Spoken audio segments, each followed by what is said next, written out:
Bonjour Eric, Bonjour Sophia. merci pour cette interview. Donc, est-ce que tu peux commencer par te présenter s'il te plaît? Oui, alors bonjour à tous. Donc Eric Costa, voilà, auteur indépendant, auteur KDP, Amazon KDP. Voilà, donc moi je suis revenu à l'écriture il y a quelques années en fait, par le biais d'une école. J'ai fait une école de dramaturgie pour apprendre comment on raconte les histoires. Parce que je trouve que voilà, les choses ne s'improvisent pas forcément. Il y a des gens qui y arrivent, hein, y a des gens qui y arrivent, mais je voulais me donner le maximum de chances de pouvoir écrire des histoires qui emportent mes lecteurs. Voilà, et donc je suis monté au Salon du Livre un petit peu par chance l'an dernier, avec ce livre-là, hein, qui est voilà, Aztèque Harem. Hein. Et je suis monté à ce livre pour présenter le speed dating Amazon. Et voilà, j'ai eu la chance et l'honneur de remporter le speed dating Amazon. Et donc le livre a été mis en avant. Et voilà, donc je continue sur ma série Aztèque en ce moment, où j'ai sorti le tome 2. Et puis là, je vais sortir le tome 3 en avril. D'accord, donc ça serait une trilogie? Oui, alors effectivement, il y aura une première trilogie. Et puis ensuite, j'en prévois 2 autres si tout va bien. Mais chaque livre peut se lire indépendamment comme un unitaire. Et chaque trilogie aussi se suffit à elle-même. Voilà. Ça fait combien de temps que tu es en auteur en auto-édition? Alors je suis en auteur, j'ai commencé à publier sur Amazon KDP il y a à peu près 4 ans je dirais, avec un recueil de nouvelles étrangers fantastiques qui s'appelle Réalité Invisible. Ensuite j'ai écrit plusieurs romans mais qui n'étaient pas satisfaisants pour moi, suffisamment aboutis pour pouvoir les partager. Jusqu'à ce que j'ai repris Aztèque et donc j'ai repris Aztèque et je l'ai sorti il y a un petit peu plus d'1 an, le premier tome. Explique-nous un peu ton livre un peu plus en détail, s'il te plaît, et dans quel genre écris-tu?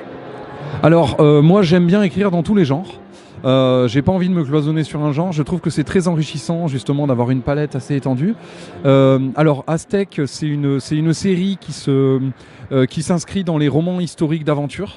Donc voilà, c'est beaucoup d'aventures, beaucoup d'action. Il y a une petite pointe de fantaisie parce que chez les Aztèques, il y a vraiment il y a un panthéon très développé, il y a beaucoup de dieux, il y a des devins, il y a des guérisseurs, il y a des sorciers. Donc je joue un petit peu sur ces croyances, mais c'est pas non plus de la fantaisie, on va dire, je l'aborde par le biais de la croyance. C'est-à-dire on peut se dire, on peut expliquer, bah tiens, oui, il y a vraiment une magie, ou alors on peut se dire tout à fait non, c'est juste les croyances des gens. J'aime beaucoup laisser un petit peu ce doute. Et donc voilà, roman d'aventure, hein, donc où on va suivre la vie d'une jeune indienne qui a été emportée, qui a été arrachée à son village et qui est vendue comme esclave dans un harem. Donc il faut savoir que les Aztèques nobles avaient des harems, donc ils avaient plusieurs femmes et donc ils avaient des esclaves aussi. Et donc elle se retrouve immergée dans une culture qu'elle ne connaît pas et donc on va comprendre et on va connaître la culture aztèque à travers elle. Ça va être notre véhicule hein, en tant que protagoniste principal. Et la particularité de cette jeune fille qui s'appelle Ameyal, c'est qu'elle est fille de chef et elle est très impulsive et très persistante et très ambitieuse. Donc elle va pas en rester là forcément. Esclave pour elle, c'est pas forcément, va pas forcément lui suffire. Et donc on va suivre toutes ses aventures. Elle va essayer de s'enfuir, elle va essayer de manigancer des trucs. Et là on va rentrer vraiment dans toutes les manigances du harem. Hein. Donc voilà toutes les concubines qui essayent de devenir favorites, avec les manipulations, les chantages, les trahisons, les hypocrisies qui peuvent aller vraiment très loin. Et là il y a un côté un petit peu roman noir aussi à certains moments.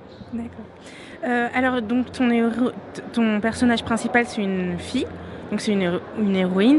Et est-ce que c'était pas un peu compliqué de te mettre dans la peau d'une femme, d'une jeune fille? Oui, alors effectivement, alors c'était un petit peu compliqué, notamment pour une scène dans le tome 1 qui était un petit peu olé olé. Et là, j'ai fait appel à mes copines, parce que j'ai beaucoup de copines dans l'écriture, qui m'ont aidé pour faire cette scène. Mais à part ça, en fait, j'ai vraiment essayé du coup de m'émerger dans la peau d'une jeune fille.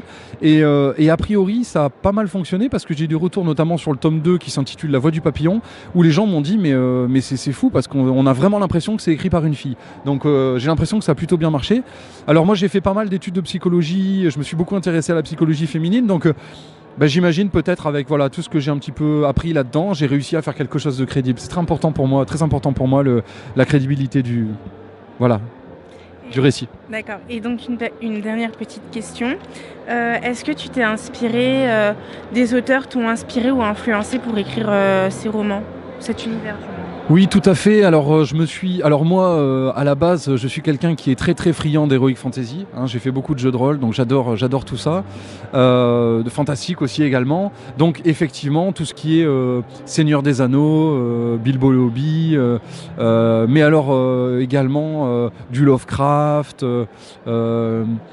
Tout ce genre de littérature et ensuite de la littérature peut-être un petit peu plus jeu de rôle et ensuite je me suis aussi beaucoup intéressé à des romans du type Mémoire d'une geisha, du type Épouse et concubine, pour savoir comment ça se passait dans un univers huis clos de femmes. Et donc il y a beaucoup, je me suis beaucoup inspiré de ces romans pour essayer de comprendre quelles intrigues je pouvais tirer de ces milieux-là. Et donc le tome 1, je suis plus, on va dire, dans quelque chose qui est action, avec des enjeux qui sont des enjeux vitaux. Hein. Et dans le tome 2, je suis déjà beaucoup plus dans des enjeux psychologiques, de vraiment rentrer plus dans la psychologie des personnages une fois que tout est posé, et de développer aussi l'univers aztèque. C'est une saga qui s'inscrit un petit peu avant l'arrivée des conquistadors. Donc on va petit à petit se familiariser et découvrir tout l'Empire aztèque grâce à cette jeune fille. Et donc quand les conquistadors vont arriver, qui est prévu pour les tomes ultérieurs, je vais lui faire jouer un rôle là-dedans. Quel rôle elle va jouer et ça va s'inscrire dans... C'est pour ça que j'ai choisi donc les Aztèques, parce que c'est eux qui rencontrent les conquistadors, les Espagnols. Et cette rencontre entre l'Ancien Monde et le Nouveau Monde, pour moi, c'est quelque chose de complètement magique. Ça me fascine complètement. Et ça me donne énormément en termes de dramaturgie, d'événements grandiose avec Cortés, les batailles, les combats, tout ça, pour venir moi ensuite faire de la fiction là-dedans et m'éclater en tant que romancier, quoi. D'accord. Eh bien, merci pour toutes ces informations et d'avoir participé à cette interview. Et je te dis à bientôt alors. Ben merci beaucoup Sophia, merci à vous de nous avoir écoutés et regardés. Moi je trouve que tu fais vraiment un super boulot, t'aides énormément les auteurs et voilà, vraiment merci. Merci à toi. Je suis super content de cette interview. Moi aussi, merci beaucoup et à bientôt. À bientôt, à bientôt.